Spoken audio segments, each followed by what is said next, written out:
Bom, nós temos a honra agora de receber a palestra do senhor João Saad, nosso amigo.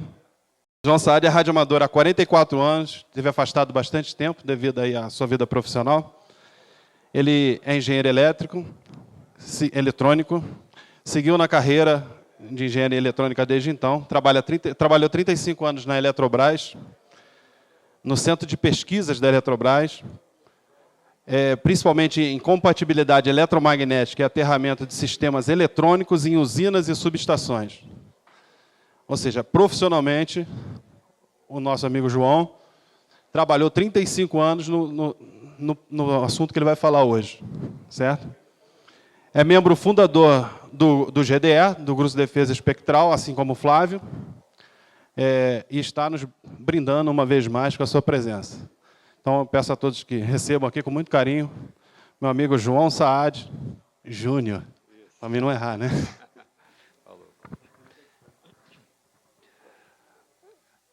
Obrigado, Fábio. Primeiro... Não, eu prefiro... Obrigado, Atilano. É porque, como eu fiz, cada linha aparece, então eu vou... Senão vai ficar difícil. Primeiramente, gostaria de agradecer, viu, Fábio, o convite para fazer essa palestra aqui, no intuito de tentar colaborar com esse tema que sempre preocupou a todos nós, que é o problema da proteção da estação, né, contra os surtos impulsivos que vêm pela linha devido a descargas atmosféricas e, sobretudo, a própria incidência da descarga atmosférica. Isso é uma preocupação e é muito interessante que essa apresentação vem em sequência sobre automação, né? Por quê? Porque é um sonho meu, inclusive, eu moro no Rio, mas tenho uma casa em Petrópolis, e só em Petrópolis eu consigo ter as antenas, a estação, porque no Rio é impossível com o QRM e limitação de espaço. Então, eu realmente tenho como meta ter uma estação automatizada. Mas eu já pensei várias vezes o seguinte, aonde eu tenho, lá em Araras, onde eu tenho a estação, cai muito raio. E se eu tiver a estação remota, eu não vou ter como, em dias de chuva com descarga atmosférica, desconectar tudo, que é a forma mais garantida de você não ter dano no caso de queda de raio próximo, não digo nem em cima da antena, né? Isso aí, se o raio cair na antena, certamente vai haver danos. E esse tema aqui, relacionado a aterramento e proteção, diz respeito exatamente como procurar se proteger, quer dizer, proteger a estação desse tipo de dano. Agora, a proteção requer investimento em conhecimento e equipamento adequado. Então, uma proteção contra a incidência direta de raio é uma coisa muito cara, feita só por companhias profissionalizadas de telecomunicações. Eu vou mostrar aqui. Mas eu fiz uma proteção lá em casa, que eu vou apresentar também, que é um meio termo, não tem um alto nível profissional, mas pelo menos eu estou protegido para a maior probabilidade de incidências de descarga atmosférica nas proximidades, gerando impulsos na rede e na própria antena, eu já estou protegido.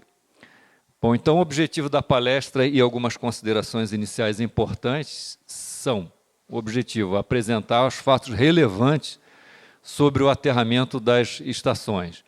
E a apresentação aqui que eu vou fazer tem um objetivo só educativo, porque o assunto é muito amplo e complexo. Esse assunto, aterramento, é realmente tema de uma formação em engenharia. Compatibilidade eletromagnética é uma formação de engenharia específica fora do Brasil.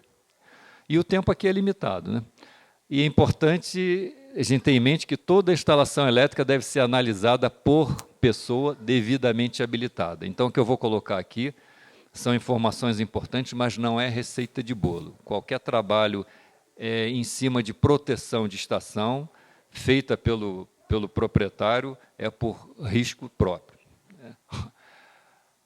Então, eu coloco bem claramente aqui que, por questão de segurança pessoal e patrimonial, assim como por obrigação legal, a estação, com todos os seus elementos, antenas, deve atender à norma de instalação elétrica de baixa tensão, norma brasileira NBR 5410, assim como deve atender à norma brasileira de proteção contra descarga atmosférica, que é a NBR 5419. Muito bem, quais são as funções do aterramento? A primeira delas é proteção pessoal contra choque elétrico. É o famoso utilidade do terceiro pino, que tem que ser obrigatório dentro de uma estação, que é o terra de proteção. O aterramento também tem uma função importante na proteção do equipamento, no sentido de garantir a atuação dos protetores, no caso de proteção contra surtos impulsivos, surtos atmosféricos, os protetores só vão ser eficientes se tiverem devidamente aterrados, adequadamente aterrados. E também a proteção do equipamento integrado com o sistema de proteção contra descarga atmosférica, ou seja, o para-raio que tem na edificação onde você tem a estação, ou que deveria ter no caso de você estar numa região sujeita a descarga atmosférica. E outra função do aterramento também é a operação estável da estação, né? A gente ouve muitas vezes na faixa colegas reclamando do famoso retorno de RF, que gera uma série de problemas, de instabilidade, principalmente quem opera em grandes potências, né? Então, o problema de retorno de RF, ele acontece quando você está com potências maiores e deficiências na interligação dos equipamentos da sua estação. Nós vamos falar um pouco sobre cada item desse. Bom, o aterramento é bom que se tenha em mente que ele não se limita absolutamente a uma simples haste de aterramento, enterrada no solo. Tá? Ele sim consiste em um sistema de condutores e componentes, um conjunto de condutores e componentes que inclui, primeiro, o sistema de aterramento da alimentação elétrica, seu circuito de alimentação da sua residência. O aterramento do para-raio, que espero que haja, né, o sistema de proteção contra descarga atmosférica, o captor, descida, os eletrodos de aterramento têm que estar integrados com o sistema de aterramento da estação. O aterramento eletrônico, que é o fato de você simplesmente ligar o seu rádio, aterrar o seu rádio, como os circuitos do seu rádio, a antena que leva a potência de RF, estão relacionados à carcaça, eles vão estar relacionados ao aterramento eletrônico. Ou seja, sinais e antena. E os aterramentos dos filtros e protetores, como eu já falei antes, o protetor só vai funcionar se ele estiver adequadamente aterrado. A gente vai mostrar o que é estar adequadamente aterrado. O tipo de distribuição dos condutores de aterramento influencia na eficiência, na proteção contra os surtos atmosféricos. Eu vou mostrar um exemplo aqui. Como é que a posição dos protetores, do aterramento, a forma como os cabos passam, influencia na eficiência do sistema de proteção. Então, a primeira coisa que a gente vai ver é o terra de proteção contra choque elétrico, que é desempenhado pelo terceiro pino. Deixa eu ver o que nós temos aqui.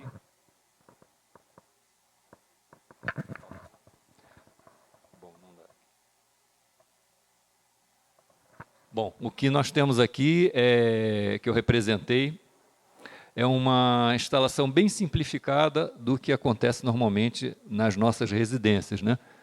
Então, normalmente nas residências no Brasil, o sistema de distribuição de energia elétrica utiliza o sistema TNS, segundo a norma brasileira, onde o neutro é aterrado na entrada da residência. Então, você tem na entrada aqui, onde tem um medidor, ou o seu painel principal de distribuição, você tem fase neutro, e o neutro é aterrado num ponto onde é gerado o terra de proteção que vai interligar os terceiros pinos.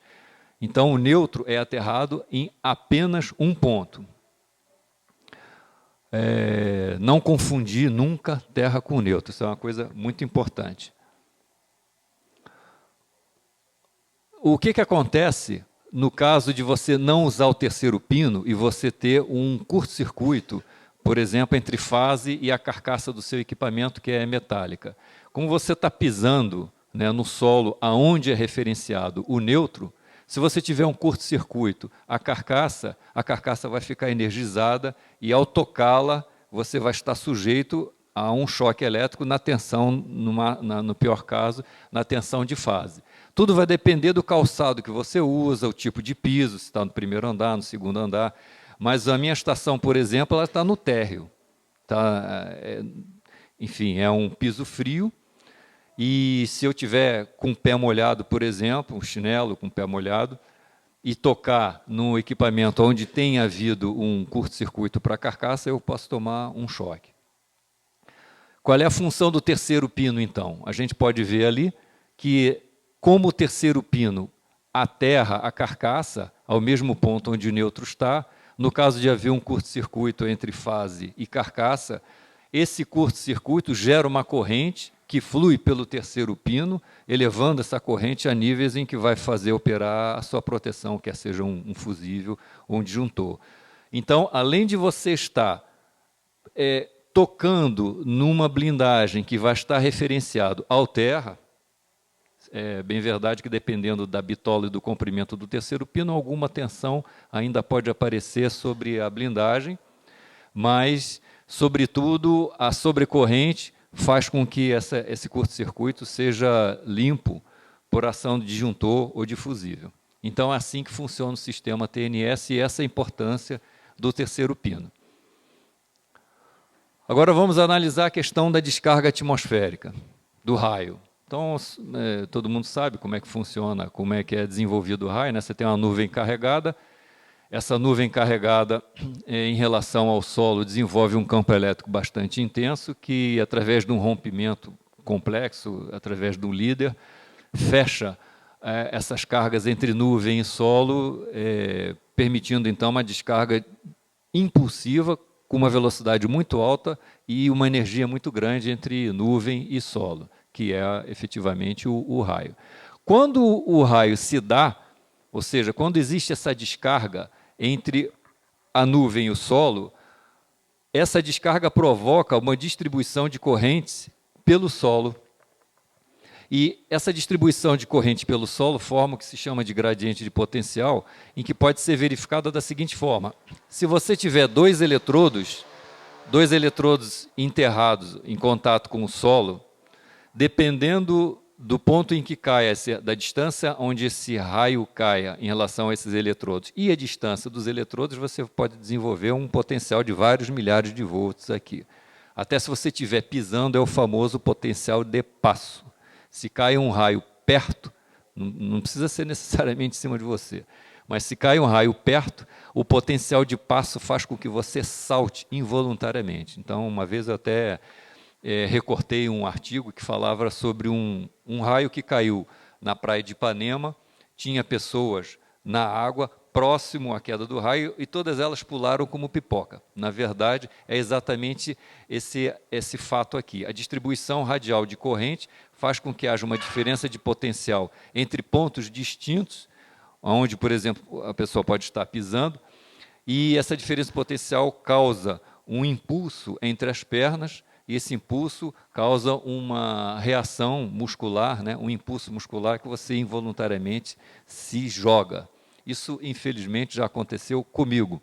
Uma vez eu estava falando no telefone aqui em Araras, estava molhado, porque estava fazendo um serviço, peguei chuva, e caiu um raio bem próximo da minha casa. Eu estava na sala, pisando num piso de ardósia, que é contato direto com o solo, e eu tomei uma descarga no ouvido. O impulso veio pelo telefone, varou o isolamento do fone e veio direto para o ouvido, e eu fui involuntariamente jogado para trás. Fiquei 24 horas com um zumbido ensurdecedor, sensação de hemorragia, porque eu tive hemorragia, mas felizmente me salvei. Poderia ter havido mas como não passou pelo coração, passa das pernas para o coração. Poderia ter havido uma fibrilação cardíaca ou uma paralisia do músculo da respiração, o diafragma. Felizmente não aconteceu nada disso. Mas é perigoso. Falar no telefone com fio em zona rural ou semi-rural, quando cai raio próximo, você tem um risco bastante real de tomar um choque violento no ouvido. Melhor usar telefone sem fio. Muito bem. Então, continuando com o exemplo, no caso da descarga atmosférica, como é que é gerado aquele impulso que vem pela rede e que pode queimar o seu equipamento, né? Aqui eu tenho um exemplo de uma descarga diretamente sobre a média tensão, 13.8. Isso é possível. E pode haver uma descarga próxima também. Se houver uma descarga diretamente aos cabos do 13.8, que ficam mais altos do que o da baixa tensão, através dos para-raios de proteção do transformador, abaixador, essa corrente de descarga passa para o neutro e vai seguindo pelo neutro de baixa tensão até as casas. Se você estiver no caminho, como lá em casa já houve várias vezes, o surto entra na alimentação da sua casa e gera um potencial aqui na entrada da sua alimentação, onde tem um aterramento. Se o raio cai próximo, o aterramento do transformador tem função reversa. As correntes que vão pelo solo adentram a sua distribuição através do aterramento. Então, se o raio cai na rede, parte dele vai para o solo, mas se o raio cai no solo, parte dele entra na rede através do aterramento. Mas isso é inevitável. Bom, como nós estamos preocupados em proteger o nosso equipamento, é interessante a gente saber como que o equipamento pode ser queimado. Então, mundialmente, existe essa classificação de portas para definir todas as interligações elétricas de um equipamento eletroeletrônico com o mundo elétrico. Então, no nosso radinho, vamos supor que nós tenhamos um rádio com a alimentação interna.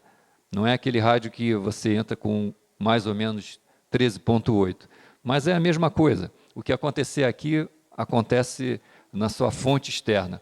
Mas vamos, para entendimento, supor que você tem um rádio cuja fonte de alimentação está dentro da unidade. Então, você tem uma porta para a entrada da rede, uma porta para a saída da antena, evidentemente, e uma porta para o aterramento.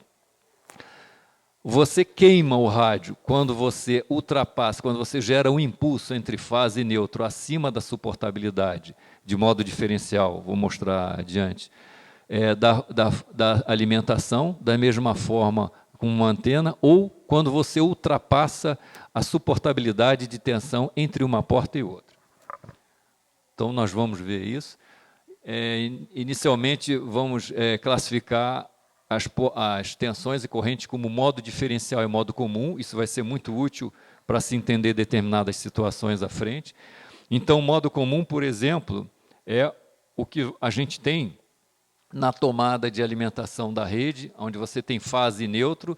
A diferença de potencial é definida com uma diferença de potencial de modo diferencial e gera correntes que elas são iguais e em sentidos opostos. São correntes de modo diferencial. Da mesma forma, a antena, a potência que o rádio entrega para a antena através do cabo coaxial, a gente representou aqui. Você tem a saída do seu amplificador, gera uma tensão em relação ao terra. Essa tensão segue pelo cabo coaxial até a carga. Aqui eu representei uma carga fantasma, gerando uma corrente que segue pelo vivo e retorna pela blindagem, pela parte interna da blindagem. Isso aqui também é uma corrente de modo diferencial. Muito bem. Aqui, para ilustrar, nós temos a representação do oscilograma da tensão de rede, 127 ou 220 RMS, aonde eu coloquei surtos que podem ser gerados por descargas atmosféricas próximas, surtos de modo diferencial, ou seja, entre fase e neutro. Por isso que está representado aqui, nesse semiciclo positivo, aconteceu um surto de modo diferencial, aqui quase chegando no cruzamento de zero, outro surto negativo, todos de modo diferencial, mas que podem danificar o equipamento. Como é que se protege o surto de modo diferencial? Basicamente, em alimentação AC, usa-se o quê? O varistor. Já é velho conhecido nosso, né? Então, o varistor de proteção de modo diferencial, ele está entre fase e neutro, por exemplo, e se no início do circuito, lá no painel, na entrada da casa, aparecer um impulso devido a uma descarga atmosférica, o impulso entre fase e neutro, quando chega no varistor, o varistor que apresenta uma impedância muito alta para a tensão nominal, ele, em presença de um uma tensão alta, ele cai bruscamente a sua impedância, drenando uma corrente. E essa corrente que ele drena faz com que haja esse excesso de tensão, além daquela tensão do varistor, ele recaia sobre o seu circuito a montante. Então, o que sobra para o seu equipamento é uma tensão de surto residual controlado pelo varistor. Nós vamos falar mais adiante alguns cuidados relacionados a varistor, porque não se deve usá-lo de forma indiscriminada. Varistor pode esquentar e até explodir. Bom, agora vamos analisar o que seria a tensão de modo comum entre duas portas. Aqui eu tenho o mesmo transmissor, que eu exemplifiquei ali atrás, aonde a gente considera uma tensão de modo comum entre a alimentação e a terra, uma diferença de potencial que pode aparecer tanto entre fase e terra, como entre neutro e terra. Aí você pergunta, isso acontece? É o que mais acontece. E o que mais queima um equipamento é exatamente essa diferença de potencial de modo comum entre portas diferentes. Eu vou mostrar aqui o porquê. Então, o exemplo dessa forma bastante clássica de se queimar o equipamento através de tensão impulsiva devido a raio, está representado aqui nesse desenhozinho, onde tem uma descarga atmosférica na rede de média tensão. Conforme eu falei, ela gera um impulso que segue pela rede de baixa tensão, entra na sua residência. Então, é um impulso em relação à terra, portanto, de modo comum.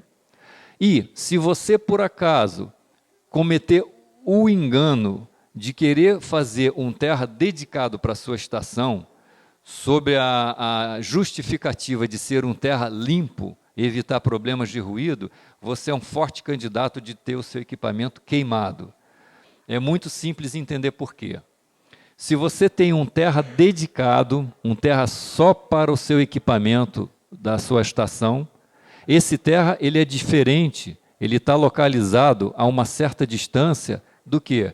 Do aterramento do neutro da sua entrada da alimentação elétrica. Ora, se houve uma queda de raio na rede, nas proximidades, que gerou um impulso, que chegou até a sua casa, esse impulso em relação à terra, ele pode ter alguns milhares de volts, o que é limitado, no final das contas, pelo isolamento da sua instalação elétrica, entre caixinha metálica e borne de tomada, acaba ficando na ordem de 4.000 volts. É o que as normas estabelecem como o valor que se espera na entrada de uma alimentação. Então, você tem 4.000 volts aqui, só que nesse terra mais remoto, você tem uma tensão muito menor do que 4.000 volts, porque existe uma redução, um gradiente de potencial na medida com que você se afasta do ponto de injeção de corrente. Então, você pode ter 4.000 volts aqui e 500 volts aqui. Então, você tem uma diferença de potencial entre este terra e o seu terra maravilhoso, silencioso, de 3.500 volts. Aonde que essa tensão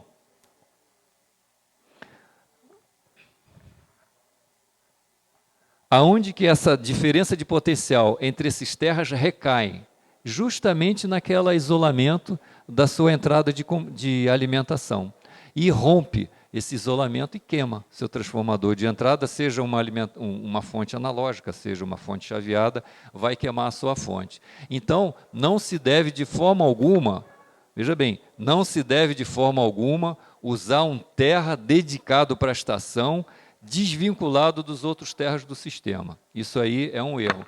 O que se faz, então, para minimizar, evitar esse problema, interliga-se o seu terra dedicado, nada impede, e é recomendável que você acrescente terras na sua estação, na sua antena, mas é importante que esses terras que você acrescenta sejam interligados entre si e, principalmente, interligados ao aterramento do neutro, porque essa diferença de potencial sem essa interligação, com a interligação ela é trocada por um surto de corrente. Então, a diferença de potencial entre esses pontos de aterramento aqui, ele cai substancialmente. Mas ele não cai a zero não, porque como o surto é impulsivo, e esse cabo apresenta uma indutância, ele sempre vai apresentar entre as extremidades do cabo uma tensão residual que ainda pode queimar o seu equipamento. Ok? Então, o que você faz? Além de você interligar os terras, você coloca varistores de modo comum da alimentação para esse ponto de aterramento, mas com alguns cuidados que a gente vai mostrar mais à frente. Está entendido esse problema do terra isolado?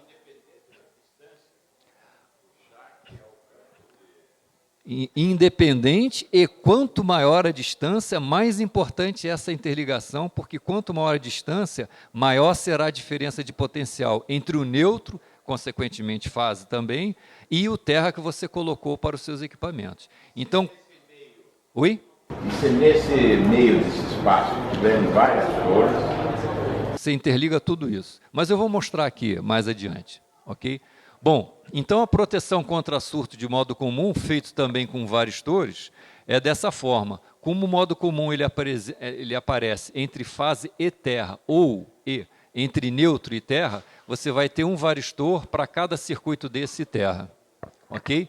Então, na presença do surto de modo comum, esse surto, através do varistor, é transformado em um surto decorrente, o que era um surto de tensão vira um surto de corrente, sendo que entre essas portas, quer dizer, entre a alimentação e o terra, você vai ter uma tensão residual, que é determinada pelo valor do varistor e que deverá ser suportado pelo seu equipamento, então você está protegendo ele, ok? Bom, nós vimos aqui a proteção contra surtos de modo comum. Agora nós vamos, a proteção combinada de surto de modo comum e modo diferencial, então é a conjunção daqueles dois protetores. Você tem um varistor para ficar entre fase e neutro e um varistor de fase para terra e outro ou de fase para terra ou de fase para neutro e outro de neutro para terra. Aliás, perdão, de fase para terra e de neutro para terra. Você vai falar em centelhador a gás mais à frente? Ou... Não vai ter tempo para isso. Mas no mesmo caso do centelhador a gás, ele fica mais seguro? Não, o centelhador a gás nunca deve ser usado em alimentação. Por quê? Porque o varistor, quando atua para segurar aquela tensão de surto, ele faz com que a tensão caia um pouco acima da tensão nominal. O centelhador, ele é um elemento curto-circuitante. Ou seja, quando vem o surto e causa o centelhamento do centelhador, o que ele faz? Ele bota em curto fase com neutro. Então, fatalmente, você com esse curto-circuito vai abrir um disjuntor ou... Não, de jeito nenhum. Você não pode usar... até porque centelhadores normais não são mais potentes do que os varistores. Eu vou chegar mais adiante a falar sobre isso. Existem dispositivos de proteção contra surto, que é uma combinação de varistor e centelhador, mas esse centelhador especial, explosivo, que aí ele elimina aquela centelha e acaba o curto-circuito subsequente. Eu uso, estava falando com ele aqui, agora eu uso vela de automóvel.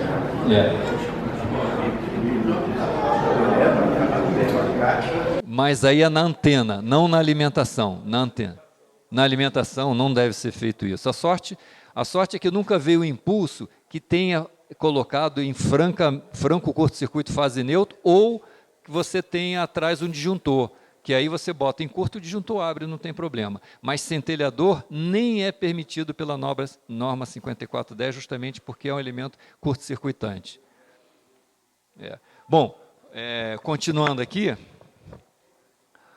E a outra coisa importante é que o protetor, a posição do protetor define o que é a região protegida da região desprotegida. Evidentemente, entre a fonte de energia e o protetor é a região desprotegida e dali em diante é a região protegida. Nós vamos ver mais à frente.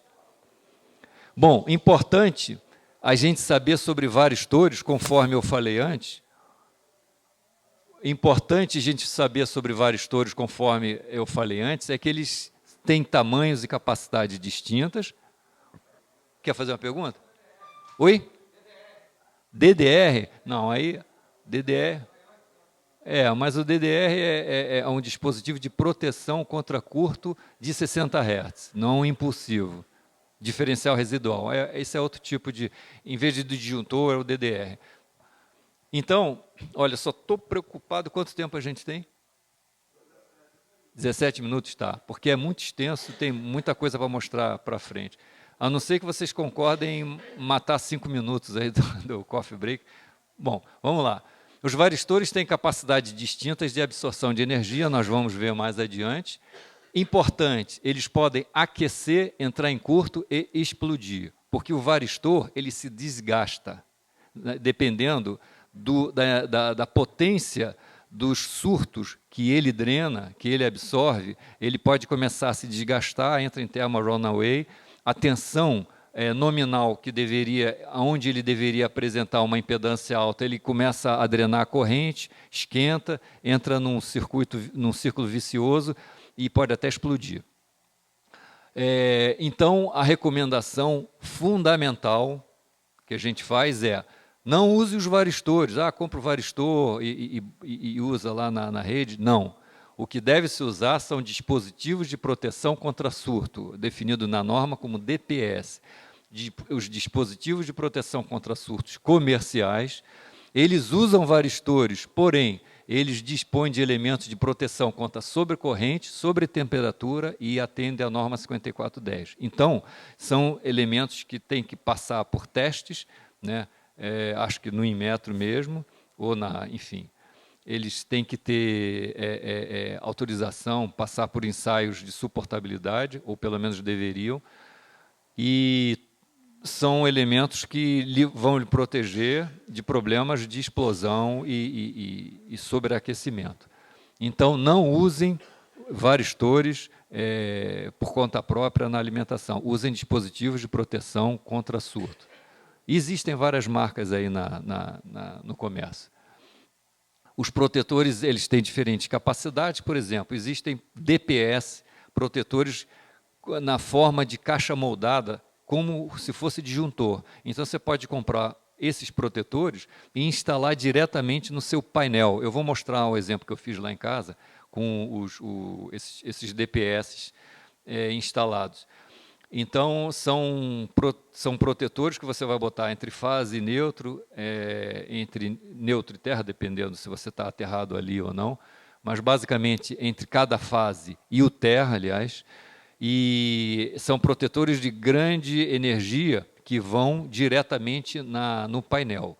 Agora, na estação, é recomendado você usar um segundo protetor, que é um protetor típico de tomada, que também existe no comércio, é aquele tipo régua, mas com a capacidade adequada, que você liga na tomada esse protetor e liga o seu equipamento nessa régua. Então, você vai ter ali um varistor que ele é mais sensível e ele vai fazer com que a tensão residual seja menor do que a tensão residual que o protetor do painel deixa passar.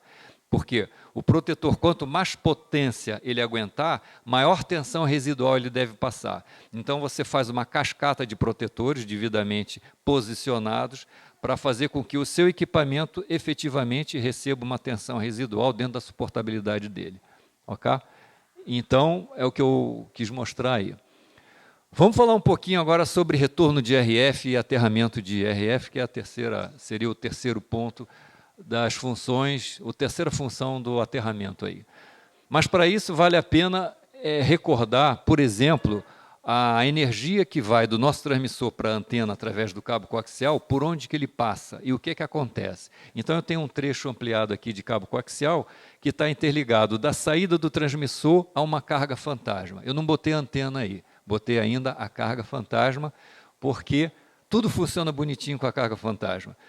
A tensão gerada no seu transmissor gera uma corrente que passa pelo vivo do cabo coaxial, flui pela carga fantasma e retorna pela blindagem, pela parte interna da blindagem. Por que interna da blindagem? Muito simples, porque os elétrons de retorno, na corrente de retorno, vão ser atraídos pela potencial do vivo. Então, pelo efeito pelicular e pela atração da diferença potencial entre vivo e blindagem, esse retorno, essa corrente de retorno, que é uma corrente de modo diferencial, ele passa pela parte interna da blindagem. Ok? Então, nós não temos, com isso, geração de campo magnético fora do cabo coaxial com uma carga fantasma.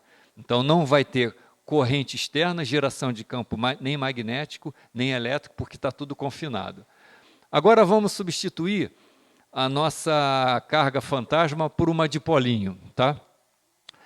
E isso aí é uma configuração básica em que a gente tem uma dipolo, uma descida com cabo coaxial, chegando ao seu transmissor, e o transmissor está aterrado, tá? Por um ponto de aterramento, representado aqui, e que continua. Por que que continua?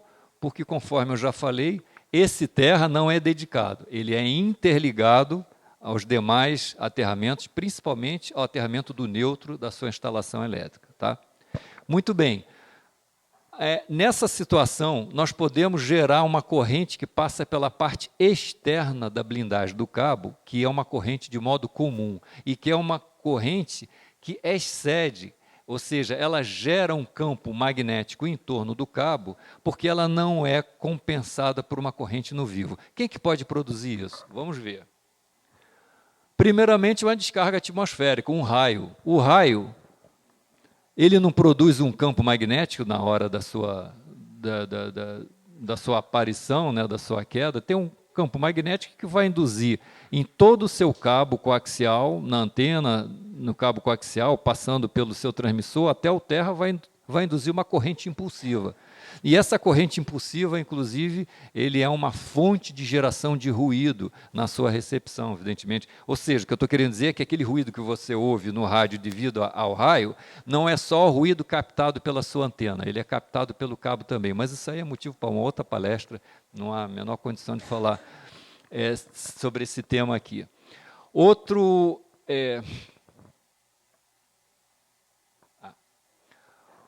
Outra fonte de ruído impulsivo é aquela que eu falei que vem pela rede, que eu mostrei na figurinha anterior. O impulso que vem pelo neutro, ele segue pelo seu terra, passa pelo seu equipamento, segue pelo cabo e irradia aqui, já que é um surto impulsivo. Eventualmente, vai passar também, se vê um surto por aqui, ele pode passar por esse terra e por esse terra aqui. Mas, enfim, ele é um surto de modo comum também no seu cabo. Estações próximas, poderosas, né, também podem induzir, tanto na sua antena como no cabo, sistema de aterramento, corrente de modo comum. E, infelizmente, as interferências locais também geram ruídos de modo comum na blindagem do cabo. Por exemplo, o que o Flávio colocou aqui, ruídos gerados por fontes não intencionais, como fontes chaveadas de computador, lâmpadas de baixa qualidade, lâmpadas compactas, LED, etc. e tal, todas elas vão gerar ruídos de modo comum. Agora, o último caso que eu quero tratar aqui, que é o que gera o problema de corrente de retorno de RF, que muitas vezes gera problemas de instabilidade na estação, principalmente quem está com potência mais alta, e ele pode ser entendido com esse desenhozinho aqui, onde eu tenho o transmissor, a minha linha de transmissão através de um cabo coaxial, e eu tirei a minha antena fantasma, o meu resistor, e botei aqui a minha dipolinho. O que nós temos na dipolo? Nós temos uma distribuição de corrente, não é? A corrente no centro da dipolo, ela é mais intensa e, na medida com que você vai chegando na extremidade, ela vai diminuindo até zerar. E para onde vai essa corrente quando zera? Essa corrente, ela carrega os braços da dipolo com uma diferença de potencial que gera um campo elétrico que se fecha. Da mesma forma, como um circuitinho que todo mundo conhece aqui, imagina um capacitor alimentado através de uma fonte de corrente alternada, de tensão alternada. O que nós vemos aqui? Não é uma corrente que passa através desse circuito, mas não existe passagem de elétrons entre as placas do capacitor, e sim uma variação de campo elétrico. Então, esse circuito que se fecha, corrente e variação de campo elétrico, é exatamente o que acontece na sua antena, na sua dipolo. Você tem corrente, a corrente se extingue aqui, transformando-se em campo elétrico variável no tempo, que se fecha através desse acoplamento capacitivo. Mas acontece que, infelizmente, o acoplamento capacitivo não se dá apenas entre os braços da dipolo.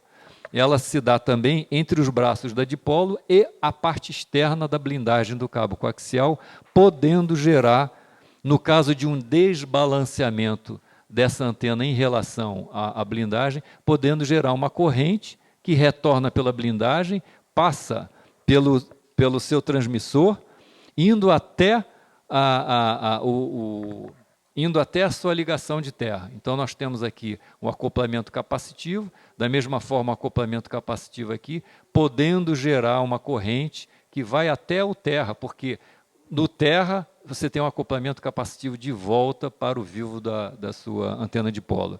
Como é que isso aqui pode ser evitado? Se a sua dipolo ela for bem cortada, bem balanceada, se o seu lado direito for igual ao esquerdo, se o cabo coaxial descer perpendicular à sua antena dipolo, a corrente que é induzida pelo braço direito, ela tende a se cancelar pela corrente que é induzida pelo braço esquerdo. Só que, na realidade, isso nunca acontece, nunca existe esse balanceamento perfeito, então esse desbalanceamento causa alguma corrente de retorno, que normalmente não é problema para as nossas estações, não. Quem está operando a 100 watts, 200 watts e não está com antena muito capenga, geralmente a corrente de retorno não é um problema. O que pode se acontecer é que às vezes a gente toca no medidor de estacionária, ele dá uma mudançazinha, você não entende. Por que quando eu estou tocando a estacionária está variando um pouquinho? É por causa dessa corrente de retorno,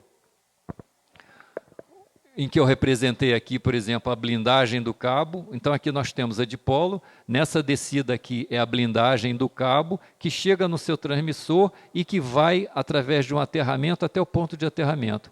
Esse lado aqui da descida da sua dipolo é como se fosse uma segunda dipolo, tipo bigode de gato. Então, na verdade, o que nós temos? Nós temos a dipolo que a gente deseja, que é meia onda, 1/4 para cada lado, mas temos um braço também que é representado pela blindagem do cabo, transmissor, cabo de aterramento até o terra. Então, dependendo do comprimento desse braço aqui, você pode ter um maior ou menor corrente de retorno. O pior caso... Então, bom, eu botei aqui também que a corrente de retorno ele vai depender da impedância que se apresenta na alimentação da dipolo. Se essa impedância é muito alta, como é desejado, toda a corrente da dipolo vai ser absorvida em radiação. Oi. Vou fazer uma pergunta. O uso do balão... Eu vou chegar no balão, tá? Então, uma das coisas que definem maior ou menor corrente de retorno, além do desbalanceamento da antena, ou seja, se o cabo coaxial não está descendo perpendicularmente, se a sua antena está meio capenga, está meio caída em relação à terra, essas coisas geram um certo desbalanceamento entre as induções e uma corrente de retorno.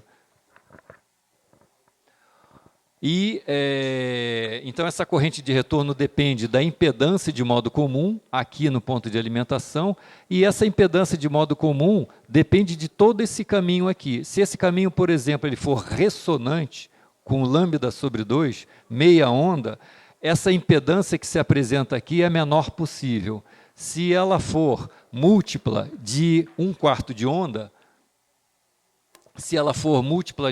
de onda, essa impedância aqui ela vai se apresentar alta em relação aos 50 ou 70 ohms da dipolo e você vai ter uma corrente de retorno bastante reduzida. Mas, importante é se ter em mente, eu acho que a gente pode até fazer uma estatística, quem já teve realmente problema de retorno de radiofrequência, né?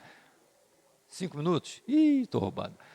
Bom, antenas de polo ressonantes e com descida de cabo coaxial apresentam normalmente corrente de retorno desprezível para médias potências. Tá? Como é que a gente reduz a corrente de retorno? Na origem, ou seja, naquele ponto de alimentação lá. Ou manter, basicamente manter a dipolo ressonante e simétrica em relação, simétrica na descida do cabo coaxial, ou seja, sempre que possível o cabo, logo que sair da antena, de preferência até 1/4 de onda, se ele tiver esse comprimento todo, perpendicular à dipolo. Depois pode correr em paralelo. Outra forma é aumentar a impedância, a corrente de retorno no ponto de alimentação com o balloon, que é exatamente a pergunta, né? O que é o balloon? Então, o balloon é o seguinte, nós temos aqui representado uma dipolo com um certo desbalanceamento, com a corrente de retorno pela parte externa da blindagem, gerando um campo magnético. Se a gente reforçar a permeabilidade, esse campo magnético, a gente está aumentando a impedância. Então está reduzindo essa corrente de retorno. E isso é feito normalmente através de um balão. Só que balão, existem vários tipos de balão, e projeto de balão não é uma coisa trivial, não é uma coisa simples. Eu recomendo aqui um site que fala bastante sobre balão, é o W8JI. Tá? Eu não vou entrar em detalhe porque, enfim, não dá tempo. Mas uma forma de fazer o balão é através de um enrolamento bifilar em toroide, que nada mais é do que você colocar esse transformador aqui. Esse transformador faz com que a única corrente que apresenta impedância zero é quando toda a corrente que vai para um lado, ela é anulada pela corrente que vai para o outro. Ou seja, não sobra corrente para passar pela parte externa do balão. Da blindagem. Evidentemente, isso dependendo do projeto do balão, número de espiras, impedância, etc. e tal, que eu não vou entrar no mérito aqui. Isso é uma análise qualitativa, não quantitativa. Outro balão que pode ser feito, que eu tenho lá em casa, por exemplo, é com o próprio cabo coaxial. É você, abaixo do ponto de alimentação do dipolo, você enrolar algumas espiras. Eu não entrei em detalhe de quantas espiras, para que faixa aqui, por falta de tempo, mas eu vou evoluir essa apresentação, vou botar lá no meu blog, e quem quiser, enfim, vai ter mais informações sobre que tipo de balão. Oi.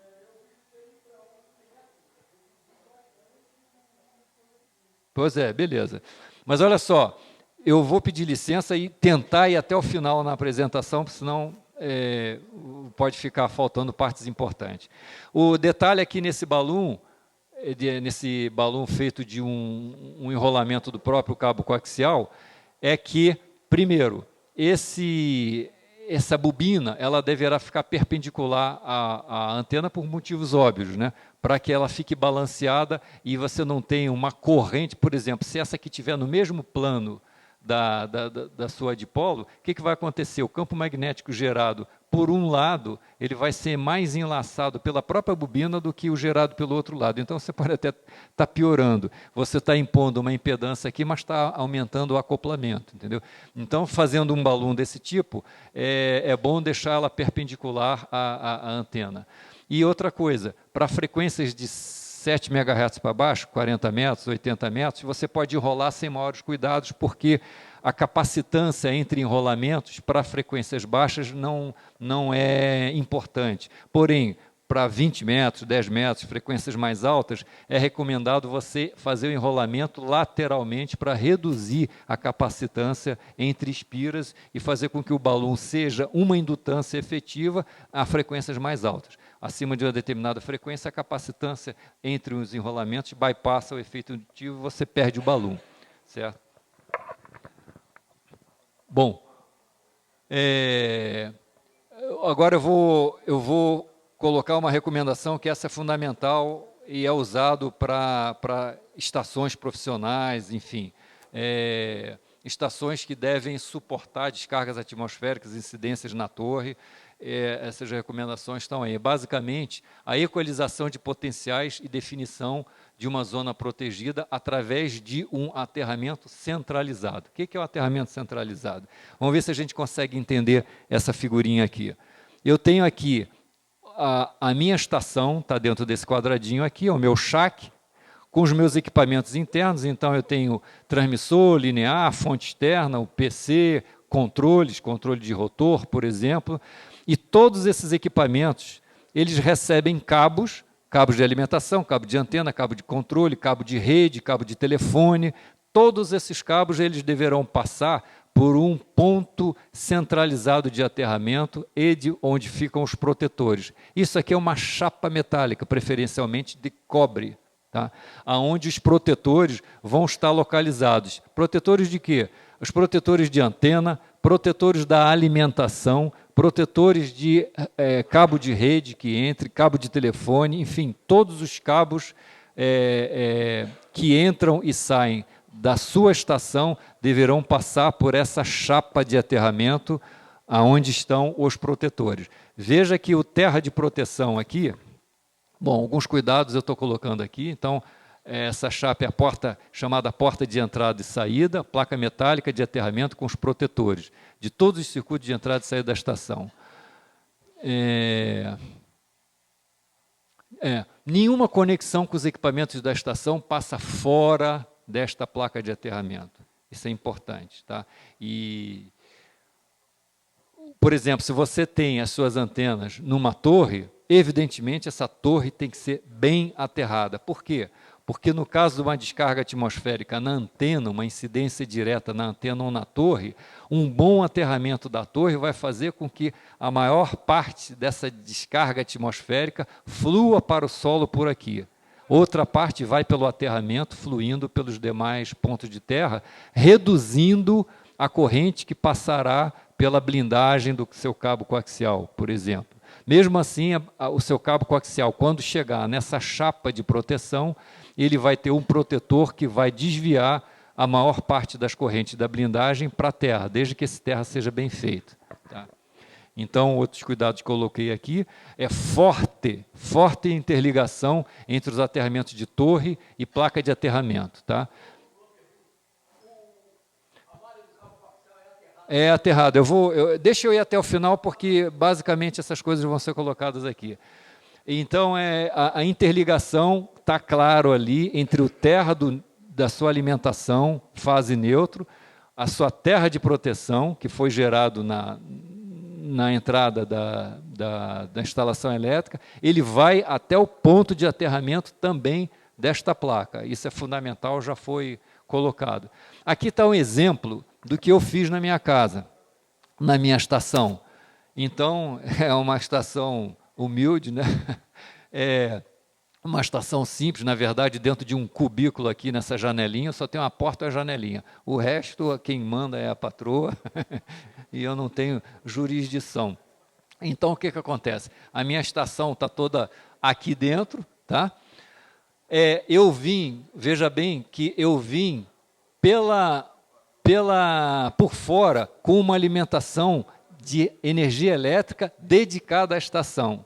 Então, eu peguei lá do meu painel de entrada da casa, 2 fases, porque eu tenho linear, 2 fases e o neutro, e o terra de proteção, fiz um chicote, passei por fora e entrei através desta placa de proteção aqui.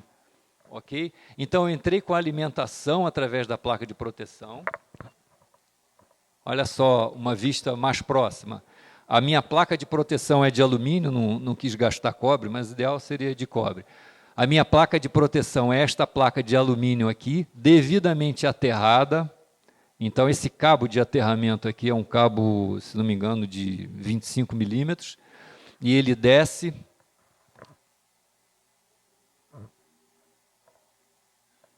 Olha só, é um cabo de 25 milímetros que ele desce, pega o chão, o cimento e segue. Eu tenho um eletrodo bem extenso, e pegando inclusive as descidas de cada dipolo. Então, essa placa, ela está aterrada aqui. Aqui, se vocês veem um chicote, tem 2 fases, o neutro e o terra de proteção, é o verde e amarelo. Eles entram nessa...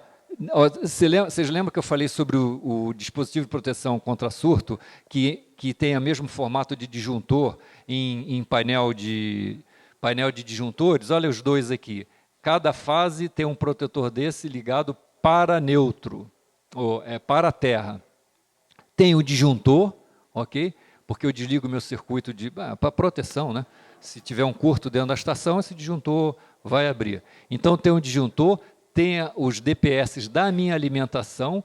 Aqui é uma chave de antenas que é controlada por 4 bits, então tem 4 fios aqui de controle que controla uma dessas 8 entradas, tem as 8 antenas, e uma saída. Esta saída vai para o meu chaque. E o que eu tenho aqui? Eu tenho um protetor de cabo coaxial para proteger o meu circuito de antena. Eu só não tenho a proteção do controle porque não há necessidade, porque o controle vai daqui para dentro da estação, então praticamente não tem diferença potencial. Agora, os cabos que vêm de fora, que são os da antena e os da alimentação, eles passam forçosamente por essa placa. Aí o que eu faço? Aqui eu tenho uma tomada que eu ligo toda a alimentação da minha estação. Então, o que eu faço? Se vocês prestarem atenção aqui, através da minha janela, eu tenho um cabo que é de alimentação, esse cabo aqui de potência, né? Então, são duas fases, o neutro e o terra de proteção. Então, esse cabo entra para um painel de distribuição dentro da estação. Eu tenho um cabo coaxial, que sai desse protetor aqui, entra na minha janela, e aí vai entrar numa distribuição entre os equipamentos que eu tenho lá, tá? Mas é um cabo só, porque é uma proteção única. E dentro da estação eu escolho qual é o equipamento que eu quero ligar naquele cabo, assim como, através desse meu controle aqui, eu seleciono qual é a antena que eu vou ligar nesse cabo. Então, eu estou aqui com uma proteção conforme eu coloquei aqui, uma proteção centralizada nesse painel aqui. Qualquer cabo que entrar e sair vai ter que passar por aqui. Eu não tenho rede por cabo internet, a minha rede é 4G, então não tem esse problema. E também não tem telefone. Se eu tivesse telefone, eu tinha que passar o par telefônico por isso e botar um protetor específico para telefonia, e se eu tivesse cabo de rede, eu tinha que passar pela mesma placa e botar um protetor específico para cabo de rede. E vocês veem que o aterramento fica muito eficiente, porque todos os protetores dão direto na chapa. Então, se eu tiver um surto de modo comum entre rede e alimentação, ou entre antena e terra, tudo morre dentro dessa chapa. E se o surto for entre antena e terra, ele chega na chapa e desce por esse cabo de aterramento aqui. Bom, por que é que ainda não está bem feito? O que eu fiz não é o padrão. O que eu fiz ainda carece de certas melhorias, né? Quais são as melhorias? Eu coloco aqui mesmo, mas não dá para fazer o perfeito, porque o QSJ não dá, né? É muito caro. Então, tem melhoras pendentes, que é reforço na descida com conexão com aterramento. Ou seja, vocês estão vendo que eu estou descendo com um cabo de aterramento, o ideal é descer com 2 cabos de aterramento com uma certa distância. Então, eu diminuo a indutância e, portanto, diminuo a tensão de modo comum gerado ao longo desse cabo de aterramento. Então, é uma melhoria que pode ser feita. Segundo, os circuitos devem atravessar a placa de aterramento. Veja que isso aqui é uma solução primo pobre, mas funciona. Que é o seguinte, eu chego com a minha antena, as minhas antenas aqui, a minha alimentação, e saio pelo mesmo lado com a minha antena protegida por aqui e a minha alimentação protegida por aqui. Mas o ideal não é isso, não. O ideal é que nesta placa eu varie as diversas antenas, entrem por fora e saiam por dentro. Essa é que é a forma mais profissional. Por quê? Porque você está a 90 graus, está perpendicular à corrente de aterramento. Se cair um raio, por exemplo, o ruído vem pela blindagem e desce por esses 2 cabos, né, de forma perpendicular ao que está entrando, então induzindo menos corrente lá para cima. Da mesma forma da alimentação. Mas isso aqui é uma boa solução de compromisso. Não é o ideal, o profissional, mas é uma boa solução de compromisso. E falta os protetores, isso aqui protetor nos varistores do controle comutador, na verdade não falta não, porque a distância é pequena. O que é o perfeito, ou quase perfeito, é isso que está aqui. Isso aqui foi tirado de um site, que é da empresa que eu acho uma das melhores no mundo, para desenvolver projetos de dispositivos de proteção de sistemas de telecomunicações. Tá?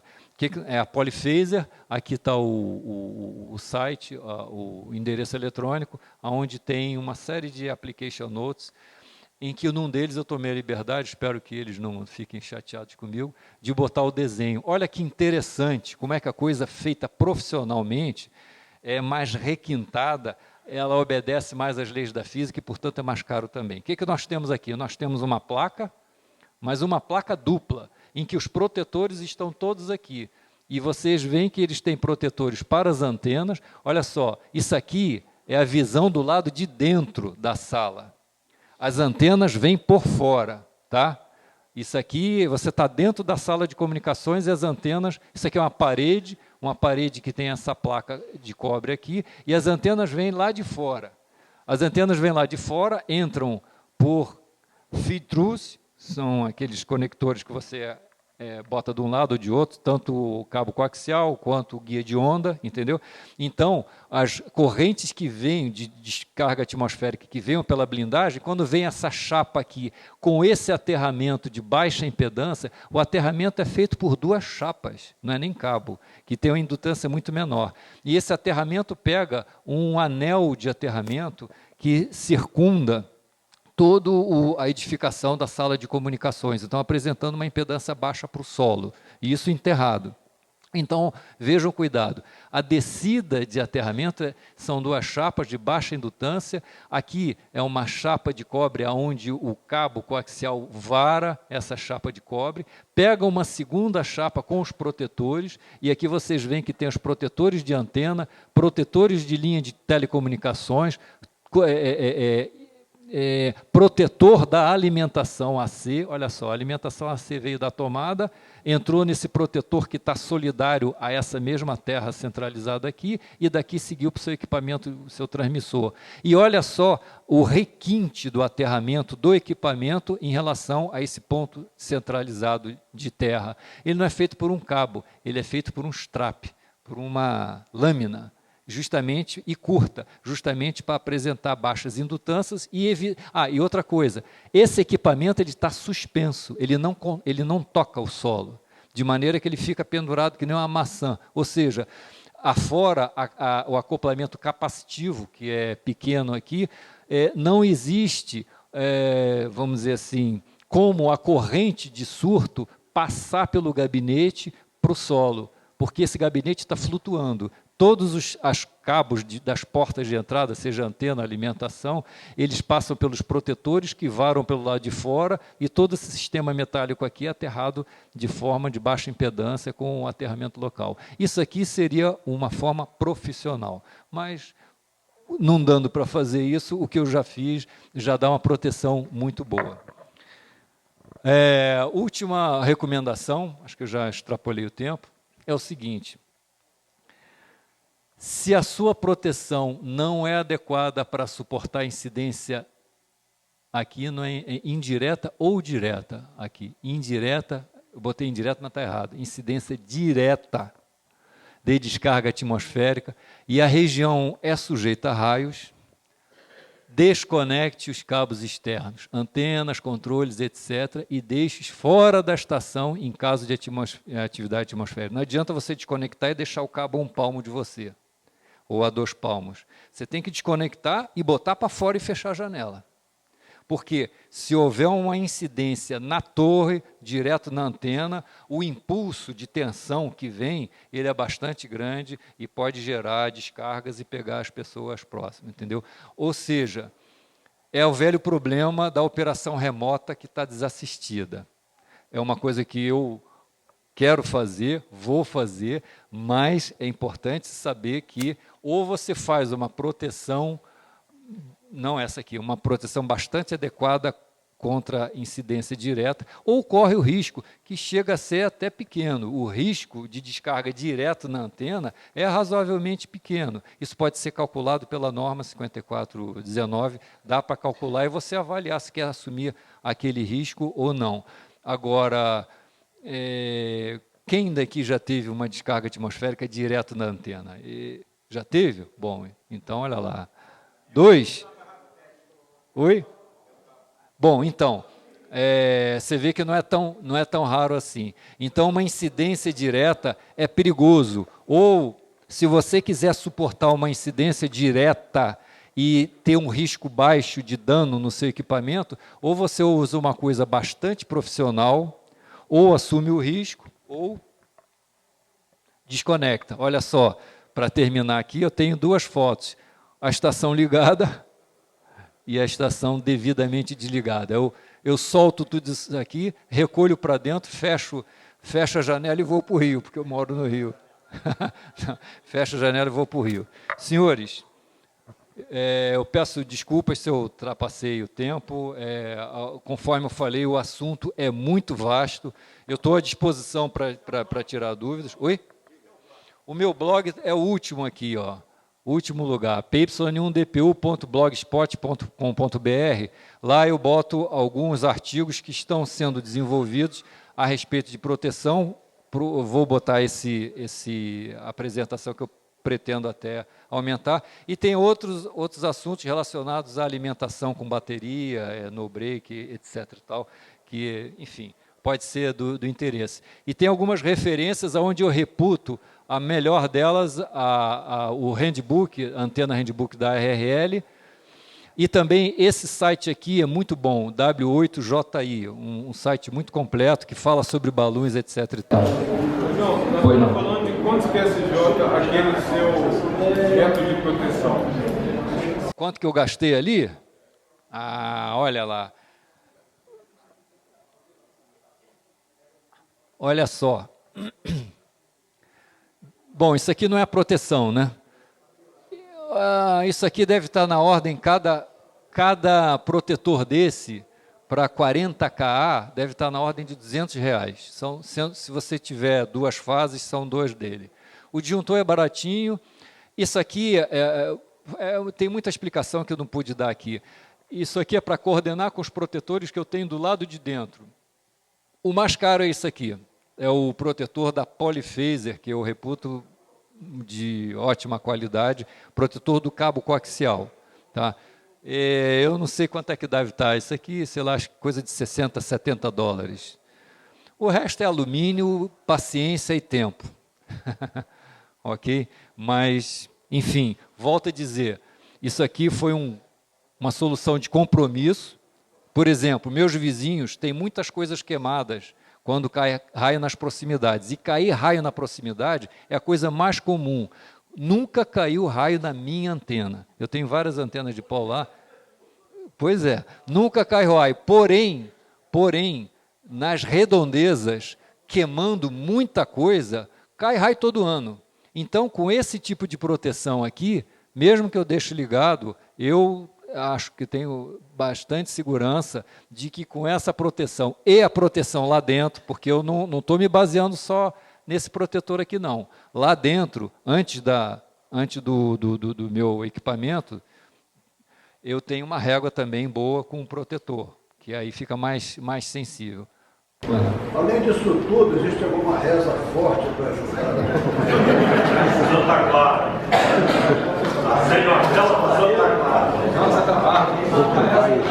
Senhores, espero que tenha sido útil. Eu estou aqui à disposição para tirar dúvidas. Volto a dizer, isso aqui não é receita de bolo.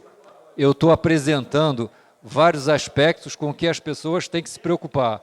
Mas isso aqui é apenas uma passagem superficial. O assunto requer mais análise, mais estudo e, rigorosamente, um projeto de aterramento e proteção tem que ser feito por pessoa habilitada e segundo as normas brasileiras, para ter realmente proteção.